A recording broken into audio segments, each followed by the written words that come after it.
He's Tony. I'm Mike. We're here to watch people burn. Now with audio. Yes. This episode 49, is 1983's American coming-of-age story, The Outsiders. S.E. Hinton's classic novel comes to the screen, capturing all the intensity, all the excitement, all the emotions of youth. The Outsiders. Directed by Francis Ford Coppola, this is an adaptation of a 1967 novel by S.E. Hinton, who the S.E. stands for Susan Eloise. So yes, this was a young lady who wrote this when she was 16, and it's based on her actual neighborhood in Tulsa, Oklahoma. There's actually two gangs. There really was Socias, there really was Greasers, and she wrote about that shit, and it was a huge novel for her. And honestly, it's obviously based on at least partly inspired by real events because it comes off as too genuine for it to be wholly fictional. So, and I'm going to assume that a lot of these characters are probably based on real people because, again, they come off as very genuine. Yeah. They recognize themselves in my books. I deal realistically with teenagers. I talk about I don't sugar things up for them. Matter of fact, two of my books have very, what you call tragic endings. I try not to lie to them. Anyway, but anyway, so S.E. Hinton also wrote Rumblefish and many other books. Yeah. But it just so happened that Francis Ford Coppola also did a film adaptation of Rumblefish, same year as this, 1983, also starring Matt Dillon and Diane Lane. And nobody knows a damn thing about that movie. Which means inevitably we're going to wind up adding it to the list. So. Yeah, at some point, we'll check it out. But this movie kicked off the careers of like a bazillion stars. Yes.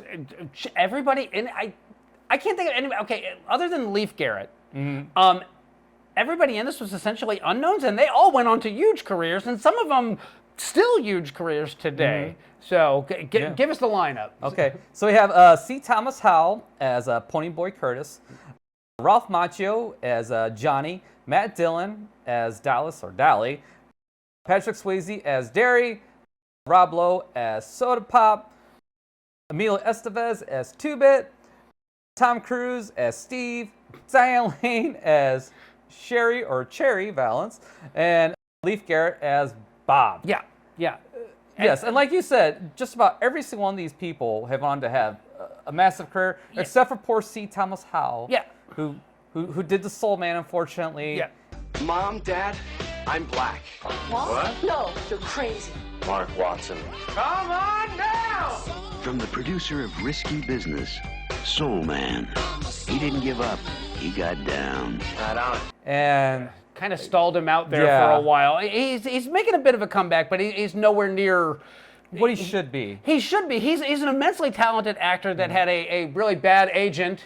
Yes. And shame on you, whoever you are. Yes, and it kind of bombed his career for long enough in the time period that mattered most. Yes, because it was his like mid-20s, and that's those powerhouse star-making years, which everybody else managed to get through just fine. Where he sure transitioned from doing like high school stories and college stories to more adult fare. Yes. And he got hosed. Funny thing about that is Val Kilmer was actually asked to do Ponyboy Curtis, that role, which would have been a weird casting. Yeah.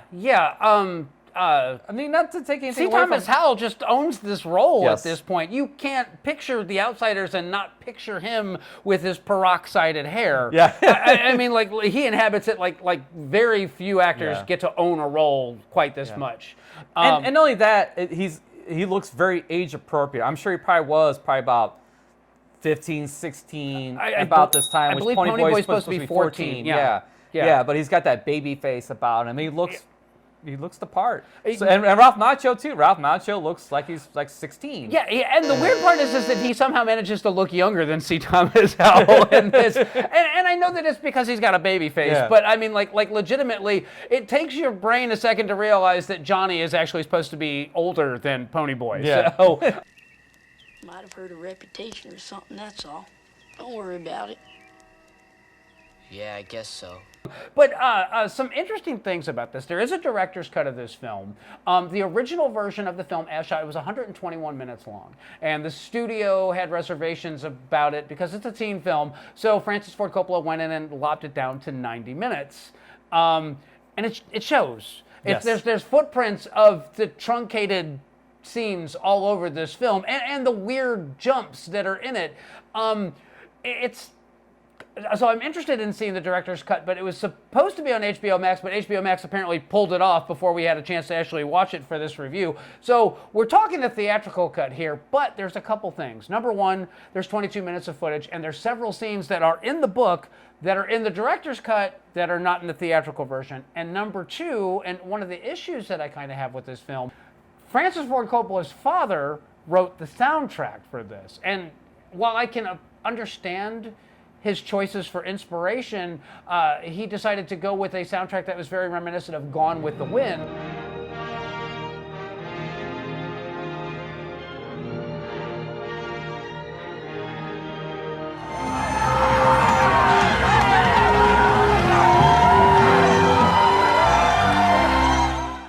And it's this very orchestral, bombastic, kind of almost upbeat in weird places soundtrack for this. But when Francis Ford Coppola did release the full novel, I believe is what it's called, cut, the director's cut of this film, he did have the film rescored. And that's really why I wanted to watch this, because I wanted to see exactly how it changes the tone of several of the scenes that always struck me as odd from the original theatrical version of it. But we didn't get to see that version of it, so we're giving a theatrical version of it. But Gone with the Wind is peppered throughout this thing in both in outright reference to the book, and then also in various scenes and the way they're presented. Like there's matte paintings back behind some stuff, and it's shot very much like right straight from Gone with the Wind. Exactly. And thematically, because you have the Socs and you have the Greasers, and it's the north side of town and the south side of town. So the themes of Gone with the Wind are all over this. It's all intentional. Let's just dig into the plot on this one. Let's do it for Johnny. We'll do it for Johnny. So, the plot of The Outsiders is essentially Ponyboy Curtis is from I don't know, he's orphaned. He's they're orphans. Home. Their parents died, so it's not a broken home. Well, it's broken, but it's not broken in the traditional sense of they're not divorced, but or abusive parents or something like that. They're just dead.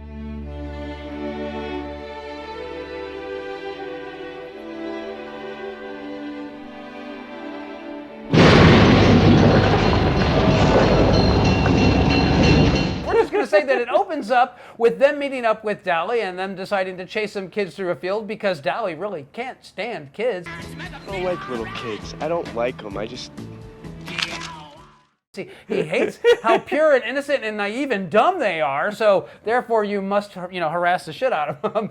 But what winds up happening is they go to the movies, and after a boyfriend-girlfriend kind of fight between Cherry and Bob, they decide to go sit over in the seating area of the drive-in where they run into Dally and Ponyboy and Johnny, and they kind of do something they've never done while they were at school. They start talking to each other. Are you gonna start in on us now, too?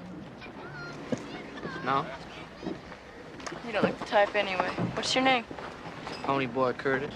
And while Dally comes off as a bit of a jerk, kind of understandably, but a jerk nonetheless, Ponyboy and Johnny get on quite well with these two lovely ladies, and they decide that they're going to walk them home after the movies, and they've got to know each other a little bit. And on their walk home, the Socs decide to run them down and threaten them. You!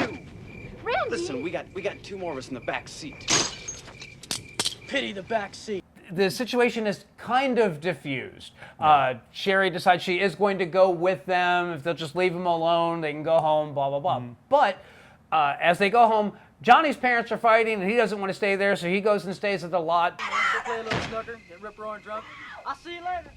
Okay. I hate when my folks are fighting. Let's go to the lot. So they fall asleep at the lot. Ponyboy wakes up, it's like, oh crap, I need to get home. This because it's 2 a.m. So he goes home, and naturally, Derry's upset, because he's been gone. And they've been, been watched by the family services. Yeah, family services. Yeah, so him showing up late is like a big no-no. And Derry gets upset. Puts his hands on Ponyboy, and then Ponyboy's like, screw this, I'm leaving, run away. So he grabs Johnny, and they're gonna run away. That's when they go to the lot. Yeah. And they're sitting on top of the monkey bars there, and that's when the Socias pull up. The Socias show up, and Johnny already has a facial scar from a pretty vicious beating that he's received. Yeah, from Bob. He's just mentioned as the guy kind of had some rings on, but it's very obvious, and visually it's presented really, really well. Yeah. They decide that they're going to basically try to drown Ponyboy in a fountain at the park, and so Johnny does the only thing he can do.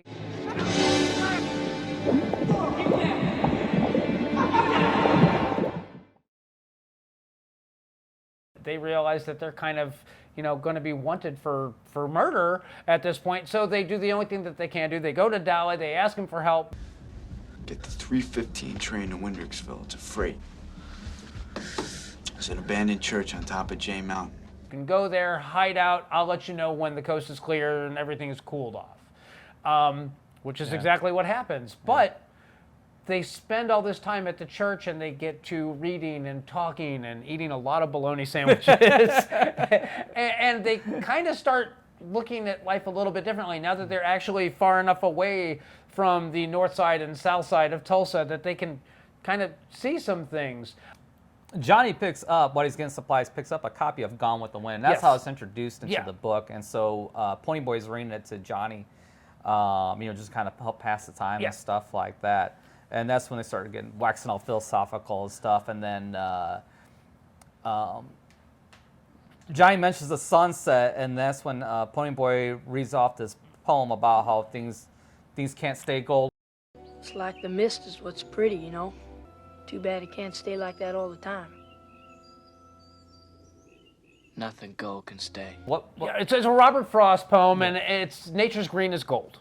Which is basically to say that youth is good, and as you get older and you get kind of world weary and you kind of lose things. Robert Frost was basically really upset about getting older and being more jaded, but at least he was smart enough to know it and write a great poem about it. So you got all that going on. That's thematically very important to this film as well. But Dolly does show up, and he basically decides, hey, I'm going to take you guys to get some food. The coast is kind of cleared. The heat is cooled off. We'll see about getting you guys back. So he takes them to the drive-in, and they get some barbecue sandwiches. And Johnny tells him that he's going to turn himself in, that he doesn't want to run from this. It's self-defense. Sherry says that she will back up his story, that the Socias were after them. And if he's got to do a couple months, it's better than going home to his abusive parents because he can't stand it when they fight, and he just wants out of there. Yeah. Are you sure this is what you want to do? I'm sure, man. It ain't fair for Darry and Soda worrying about Ponyboy all the time. I don't guess my folks are worried about me. Hey, man, the boys are worried. Dally is less than thrilled about this, but they decide they're going to go back to the church and they're going to get their stuff. And a field trip has shown up there with a bunch of really young children, and the church has caught fire. And while the teachers are trying to corral most of the students outside, Ponyboy and Johnny decide they're going to go in and try to rescue the kids, but the roof of the church collapses, and Johnny is basically buried under burning wood, and he's pulled out and taken to the hospital. And there's the big reveal where the teacher is there, the principal, I'm not sure, school administrator, whoever he is. Anyway, you guys are three of the bravest kids I've seen in a long time. What are you guys, professional heroes or something? We're greasers. Are you kidding me? And he's like, what? So, and I have a huge appreciation for that scene because there was this supposition that oh, well, they're delinquents and they're no good and they're never going to amount to anything, and yet here they are, heroes. Johnny's in very, very bad shape. He's paralyzed from the waist down. And he's got third-degree burns covering a good portion of his body, and it's shown graphically enough. Yes. Without being distasteful. Yeah. Yeah, you can see various parts of his body that are roughed up, charred, burned up, discolored. Yeah. And you're supposed to see like not so much his body, but Pony Boy when they show him sitting outside in the lobby of the hospital, his face is like just completely black. Yeah. And everything on him is like completely black. So just kind of you get another idea of the severity of the fire that they're in. Absolutely, absolutely. And they actually mentioned that Johnny's parents have shown up, and his mom, and his mom. He refuses to see her, and tells her to basically go away, and he passes out. The pain is too much, the stress is too much. He passes out, and the nurse basically shoos them out of there. Yeah. They go see Dally, who is in the hospital as well. He's got a burned arm, and he's very upset about everything that happened. And do you remember exactly how they make the leap from them being hospitalized to them deciding to have the big rumble with the socios? Well, the rumble is because Bob died. Oh, that's right. Okay. Yeah. So Bob died. So that's why they have the rumble. So Pony Boy and Two Bit go back. They get ready for the rumble, which is shocking that Derry let Pony Boy even get in the rumble, especially he's been gone for so long. But they talk him into it. Yeah. So they have the rumble.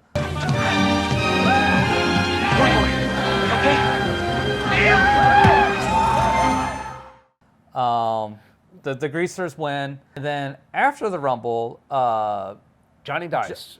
Pony Boy and Two Bit. Dally. Yeah. Go back to visit Johnny, and then while they're there, Johnny dies right there in front of them. Yeah. And that's the breaking point for Dallas. Yes. He's like, I mean, because one thing you very much get is Johnny's like a little brother to Dallas. Yeah.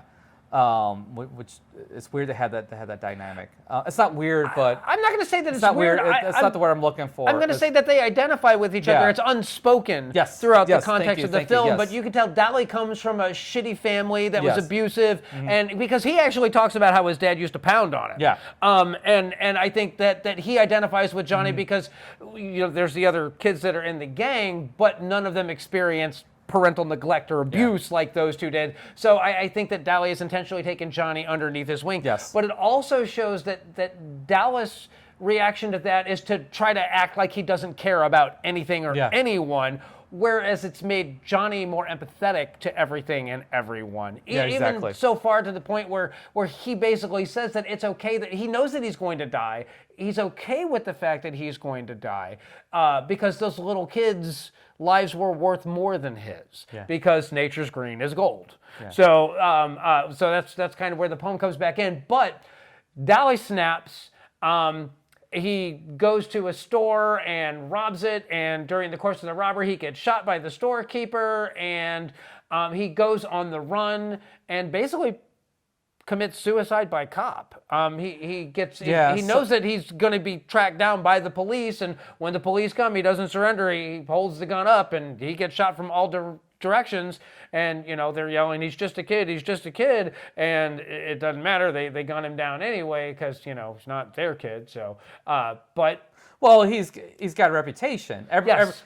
He's known quantity. Yeah, so. he's one of the usual suspects. If some shit goes down, you pull Dallas Winston in because chances are he's probably involved in some way, shape, or form. Or he knows what's going on. Yeah, and that's a plot point that's addressed several times throughout this. But at the end of it, C. Thomas Howell's character sits down and he starts to write the book. Well, he has a copy of Gone with the Wind that he gave Johnny when they're in the hospital, and Johnny wrote a note. Yeah. And that's the closure of the story there, where you talk, just what you talked about. It realizes saving those kids' lives was more than his, and you get the famous line, "Stay golden." Like the way you dig sunsets, Pony. That's gold. Keep it that way. It's a good way to be. This is an odd film, and I say that because if you watch The Godfather and you watched Godfather Part 2 and you watch Apocalypse Now, Francis Ford Coppola has this way of getting great performances out of people, unexpected performances out of people. And you can see the fingerprints of that all over this. There are some moments in this film that are spectacularly well All the acted. acting is freaking top notch. There's not a bad performance from anybody in this film. But there's also some really hammy dialogue that's delivered as well as it possibly could be. What? Come on, Johnny. We're running away. And it has the feel of a reshoot.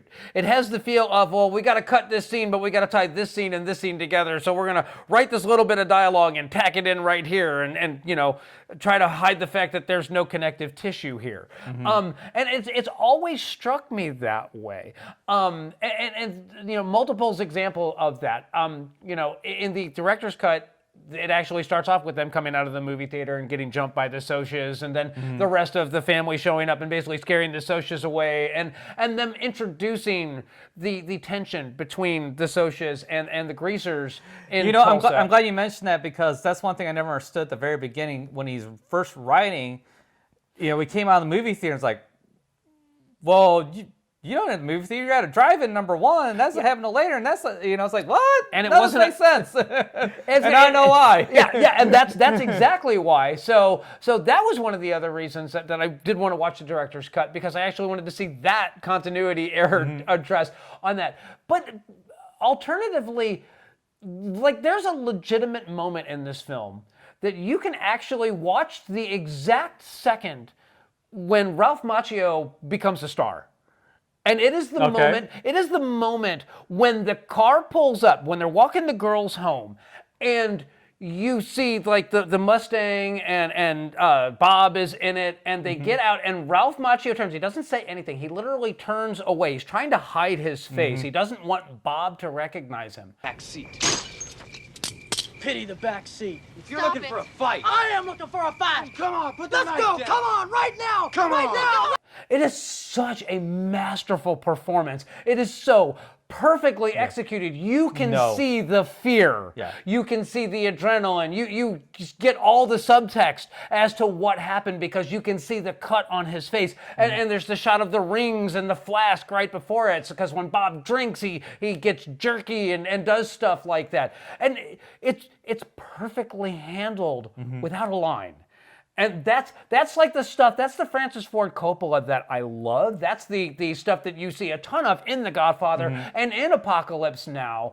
But again, this movie just feels like it feels like his production was kind of cut short. Like he didn't get the opportunity to get the number of takes to get exactly what he wanted, so that it all tied flawlessly together on that. I still enjoy it for what it is. And there's like a raw honesty there is. to this film.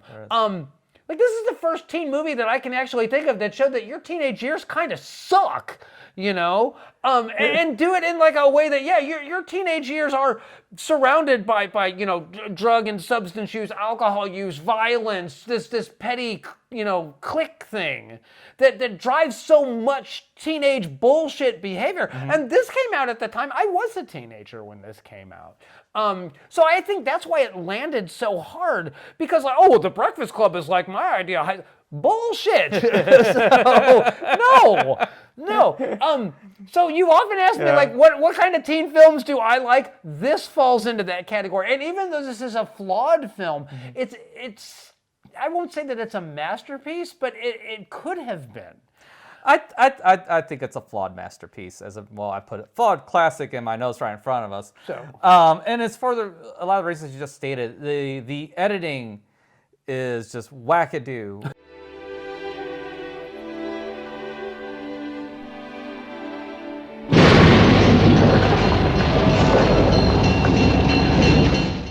and of course we know why now. It's wackadoo because they made him cut it down.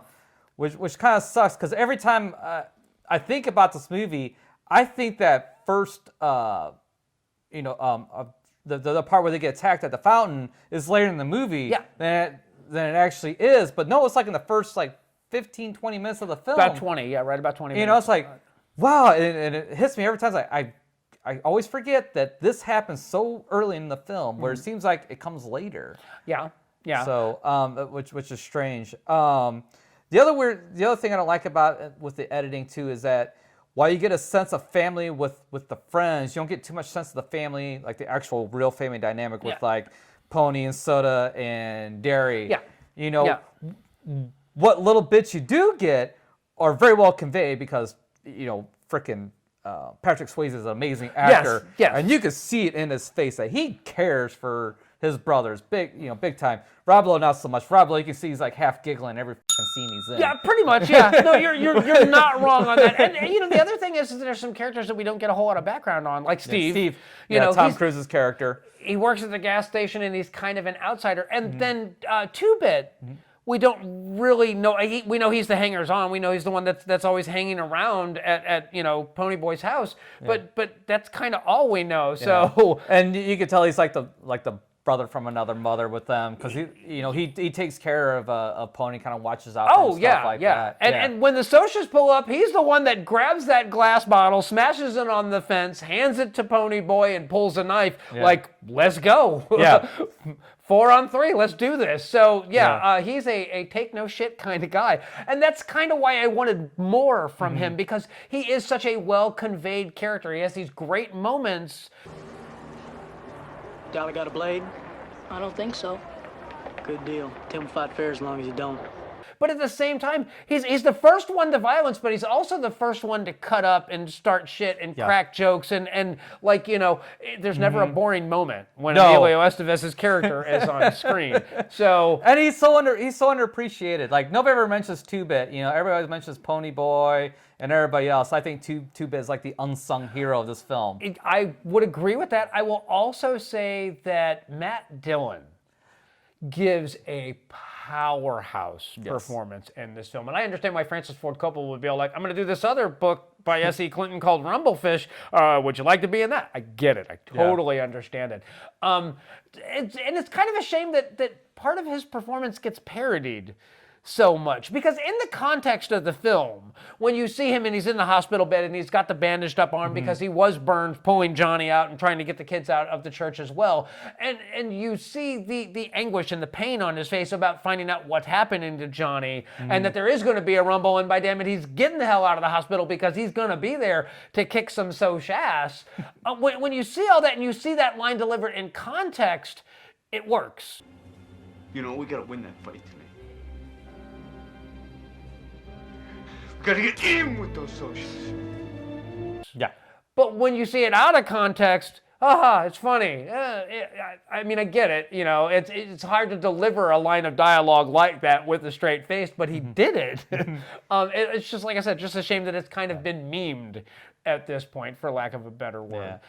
Yeah. And going back to the social dynamics, you're right. They nail this, you know. You can't win. You know that, don't you? Doesn't matter if you whip us, you'll still be where you were before, at the bottom. So hardcore. But at the same time, too, they also realize that, you know, when it comes down to it, everybody's still pretty much the same. Yeah. No matter what social standing you're at. Because, like, after the church and before the Rumble, the other social drives the Mustang. I don't remember his name. I think it's Randy. I think it is Randy, yeah. Randy has Ponyboy sit in the car with them and is like, you know what? You're a freaking hero, and I can't believe you did this. You know, I wouldn't have done that. I wouldn't have jumped in there and saved those kids from that church. Yeah. I wouldn't have. You wouldn't have what? I would have let those little kids burn to death. Might not have. Might have done the same thing. I don't know. And Point's like, well, you never know. You may have. It's like, maybe, but you know what? I doubt it. You know what? That's a pretty badass thing that you did. Yeah. You know, and he's like, You're all right, Greaser. And then he stops us. I say, you know what? I'm sorry. Kid.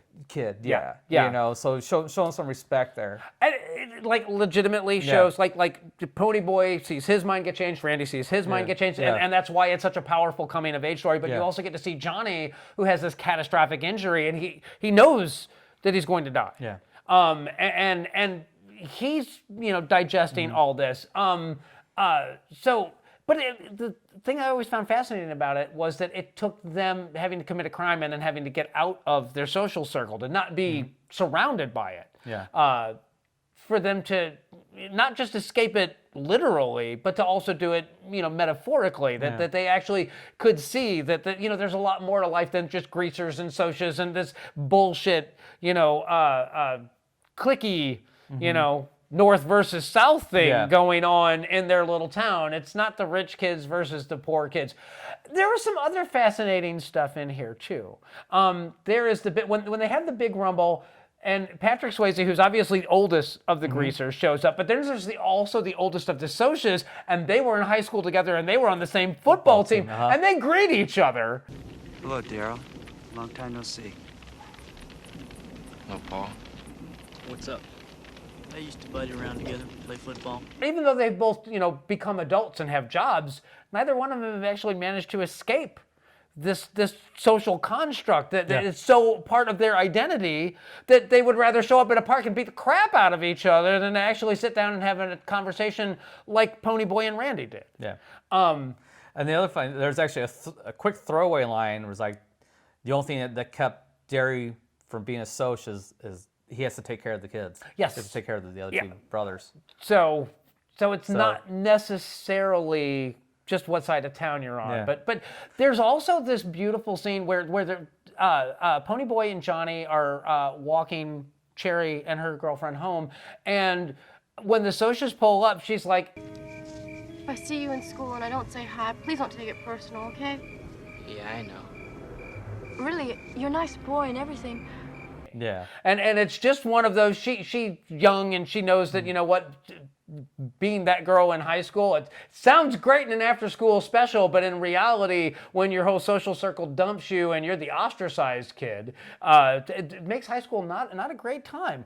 There's little moments like that peppered throughout this film. It never lets you forget that these groups, that these characters are as much a part of their social circle as they are individuals. Yeah. And that transition from teenager to adulthood is deciding who you are as an individual, as opposed to letting your social circle decide who you are for you. Yeah. And that's why this comes off as so genuine. John. Well, again, you know, it's also written from, you know, a teenager too. You know, when she wrote that. You know, I mean that's as pure as you can get. You know, of course, you know, he's tried to write it from adult eyes. You know, you may have rose-tinted glasses and stuff like that. You may want to romanticize this shit, where there's no romanticizing when you're a fucking kid. Yeah. You know, you're as blunt as you can be. Well, the other thing is that John Hughes went and ripped that bit off because Molly Ringwald, also a redhead, decides that, you know, she can. Are we friends on Monday? No, I don't think so. No. You know, all that. No, the Breakfast Club is very much the Outsiders, but from a social point of view. I'm going to say it's the Outsiders from an adult looking back with rose-colored glasses point of view. I mean, because it's you know, oh, look at how great our high school is. You know, they hide all of the nastiness of your teenage years and your socially awkward years and all that kind of stuff in there. So I think that's why I can overlook a lot of the flaws and the cracks in this film. But when I was watching the theatrical version of this again, because we couldn't find the director's cut, I was like going, you know, I feel like I need to write Francis Ford Coppola and go, man, dude, re-release this film, but re-score it. So I'm disappointed that I haven't actually got to hear the new score for this. And that's my one real sin. Like, the one real sin in this movie was the opening and closing music. Stay gold. That fucking music with fucking Stevie Wonder at the beginning is so fucking lame. It is so studio mandate. It's like, Stevie Wonder's hot right now. We got this and Stay Gold. What the It is fucking awful. It does not fit with the movie. No. It's terrible. It's like, no, this doesn't belong here. This belongs to some adult drama bullshit, not some fucking teen coming of age thing. Yeah. It should have, you know, just something from the 60s. I was going to say the other thing is that, like, the orchestral music on this, it all comes off, it's very made for TV sounding. It's weird. I'll throw a sample in right here so you know what I'm talking about. Never gonna get you alive! Robert! No! No, it's not! But, like, I'm listening to it and I'm talking to Karen, and I'm like, this music bugs me. She's like, what bugs you about it? And I'm like, it sounds like it's from a 70s disaster film. It is tonally just, it's wrong, and it does not convey the darkness of the themes that are being explored and the action of what's happening on film. So like I said, I just watching this makes me want to watch the director's cut even more because I want to hear what he did with it, and I want to know if he actually managed to correct that, because all the music, with the exception of like the incidental music, the background music that's playing, none Gloria. of it. Gloria's the only music that really fits in it. Yes. Yeah. So, but you know, I could forgive some of it because again, there's so many Gone with the Wind threads throughout the movie that I'm like, you know what, I could see past the, you know, it's forgivable. I'm going to say that I would almost have preferred if they had actually gotten the rights to use some of the Gone with the Wind themes and plug them in here, because there is the shot like when they're standing outside of the church and they're talking about the sunset, and I don't think Dolly's ever watched a sunset. You know, you should tell them to. I would have loved to hear the swell of the music of the scene where Scarlett is standing outside of Tara. That's what I meant. Robert Frost wrote it. I always remembered it because I never quite knew what he meant by it. The whole no, it would have worked. It would have worked, and it would not have come off as silly or funny because they're in the middle of reading it. But the other thing is, and this is again one of the reasons why I respect this film, even though I do see its flaws, is that there is this whole bit where they had the big rumble, which is kind of like the big tie together of the film. Like that, everything is leading to this, and they have the rumble, and it's beautifully shot. It looks really violent, and like it's you know, it's graphic. It's very graphic without being overt. Yeah, and it comes off as a legitimate fight. It doesn't come off as overly choreographed. It comes out as a brawl. Yes. And it looks messy and painful, and you know, things are, you know, punches are being thrown wrong, and people are being slammed on the ground, and all this. It all works beautifully in that regard. But at the end of it, like, you know, the greasers drive the Socias off, and they're all standing there and they're cheering, yeah, and I'm like thinking they don't realize that they haven't won anything, that nothing has fundamentally changed other than the number of cuts and bruises they all have on their bodies, and it's kind of odd. I think that's kind of intentional. Yes, no, it's absolutely intentional. It is most definitely there for that reason, that it's a hollow victory at best, because Johnny still dies, Dolly still dies. No one really learned anything, and like they're still on the south side of town. They're still the losers, the greasers, the delinquents, the this, to that. And even though the privileged kids had to hop in their Thunderbirds and Mustangs and drive back to the north side, hey, guess what? They still have Thunderbirds and Mustangs. So Mustangs are tough. Not as tough as a good Thunderbird, though. But so yeah, I love that. It's like when you watch this through a teenager's eyes and you see the rumble, it's thrilling. When you watch it through adult eyes and you get like that, like this is like the biggest empty victory I've ever seen put on screen. That's exactly how it's intended to come off, and I just, you know, I appreciate the fact that Francis Ford Coppola was able to convey that without getting, you know, dialogue-y or beating you over the head with it. The absolute emptiness of that win. I don't know. What about you? Tell me about some of the scenes that stick in your mind, the stuff that really stands out to you. I mean, really, there's not a scene in here that doesn't stick out. I mean, let's get down to it. I mean, the scene when they're at the drive-in. Yeah. There's so much stuff. I mean, really, we've already talked about every scene of any real importance already. There's really not much I really need to add to this, short of that this is one of the first movies that I watched as a kid in the movie theater.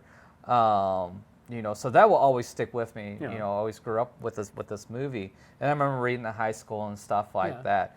So this will forever be, you know, near and dear to my heart. But I mean, it's a buy all day long. If you have not watched this movie, you need to watch it. You should absolutely read the book. I mean, absorb whatever you can from this. There was a short-lived TV series for 1 year, and I wish they would have kept going on with it, because I remember watching it, because it came out right about the same time as 90210 came out. I think it was also, is it on the Fox network or was it on the WB at the time? Yeah. Which wasn't called the WB, it was called something else. Maybe it was the WB. Pony Boy in the Middle? No, it was actually just called The Outsiders. And for I remember, it was a decent show, and I could probably find it on YouTube and watch it now and be like, oh man, this is a piece of shit, and no wonder it didn't work and got canceled. But anyways, there's a lot of stuff out here for this. Recommend. Go ahead. It's an absolute recommend from me for all these reasons. And again, even though you'll see the cracks in the veneer, it's almost impossible to not get engaged with this film. Mm-hmm. I was going to say, there's so much good stuff here. The good most definitely outweighs the bad. And I know when the movie came out, it kind of got very mixed, middling reviews. It didn't do that well in the box office. It had a budget of $10 million, and it only brought in 30. You know, which a mild success, but to me that's a fail. Yeah, no, I mean it's moderate. Moderate is the best word you could use on that. I mean, but the other thing is, if I'm not mistaken, this is after Francis Ford Coppola. He had Zoetrope Studios, and he had done a film, and I want to say it was The Majestic. I'm not sure. Anyway, basically he poured his entire fortune, everything that he made from the Godfather movies and everything that he had made from Apocalypse Now. He poured every penny in it because he really wanted to change the way films were made, and it failed spectacularly. And if I'm not mistaken, this is one of the, if this isn't the first, it's one of the first films that Francis Ford Coppola essentially had to go to the studio to become a working director. And I think that's why I find the sins of this film forgivable, is because I'm sure that if Coppola had got to do it his way, he would have spent probably another 2 months shooting everything and gotten like the exact performance that he wanted. But when it's studio money, you're on their schedule. You've got to basically deliver it when it's time to be delivered. Some things you can't rush. Yeah. Well, I don't think any of it was rushed. I think it just ended up on the editing room floor. Yeah, really, is what it comes down to. Yeah, studio mandates, hey, this is our money, this is our movie. We're gonna, trim this. Either you can cut it or we'll cut it for you.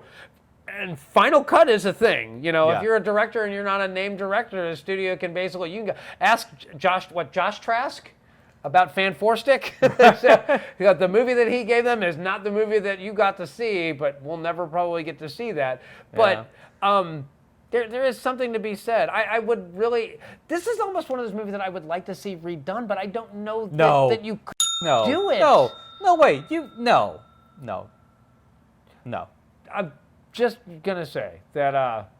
Hard, no. I agree with you. I agree with you in that there's so much great here, but I also think you will never recapture the scope of this cast ever again. I mean, it's fucking lightning in a bottle. Yes, absolutely. That's kind of my reservation about wanting it redone, because I think that they're gonna see somebody like try to inject a bunch of modern sensibilities into it and really do a disservice to the source material on it. And the source material is fucking heavy enough. Yes. It doesn't need added baggage. No. So it does not. Yeah, and so I mean. That's why I'm so interested in wanting to see the director's cut, because I want to see what was intended as opposed to what was delivered. Then maybe we'll do it quick and dirty when we watch the director's cut. We'll see. I don't know. Yeah. Anyway, that's kind of all I got on this one. I absolutely recommend this film. Definitely watch it. There's so much good stuff here. So that only leaves one question, Mike. For episode 50, what are we watching next? So I've been thinking about this one. It's 50, so it's kind of a special milestone, but I don't know. At the end of the day, it's still just another episode. So, but I kind of want to break the mold a little bit and do something a little modern or semi more recent, but not really. And that's I don't remember the specific year, but it's the mockumentary Drop Dead Gorgeous. Oh. With Kirsten Dunst, Denise Richards, Ellen Barkin, the nice lady from Cheers. Carla Ray. No. Kirstie Alley. Yeah, Kirstie Alley. Yeah. Yes. I watched it the other day. I giggled, I chuckled. It is so freaking funny, so freaking hilarious. And we haven't done anything like this, so I would like to review this. I'm okay with that. But by more recent, I mean, you realize I think this film actually is it's about 20 years old. But considering most of the films we watch are like 40, 50, 60, you know, this is fairly recent for us, especially for a deep dive episode. Yeah, it's in the current century. Right. I think we'll have to look that up. This may be 99, I'm not sure. Production assistant. I think it's 2005. And if it is, I think it is the most recent movie we've ever watched for a deep dive. Oh, yeah. Possibly. 1999. I was just 23. Just missed the turn of the century. Wow. Well, it sounds like a winner then. Oh, well, it sounds like a plan to me. So we will catch you next time. Episode 50. Episode 50. Like, comment, subscribe, all that fun shit. Watch The Outsiders. We love you.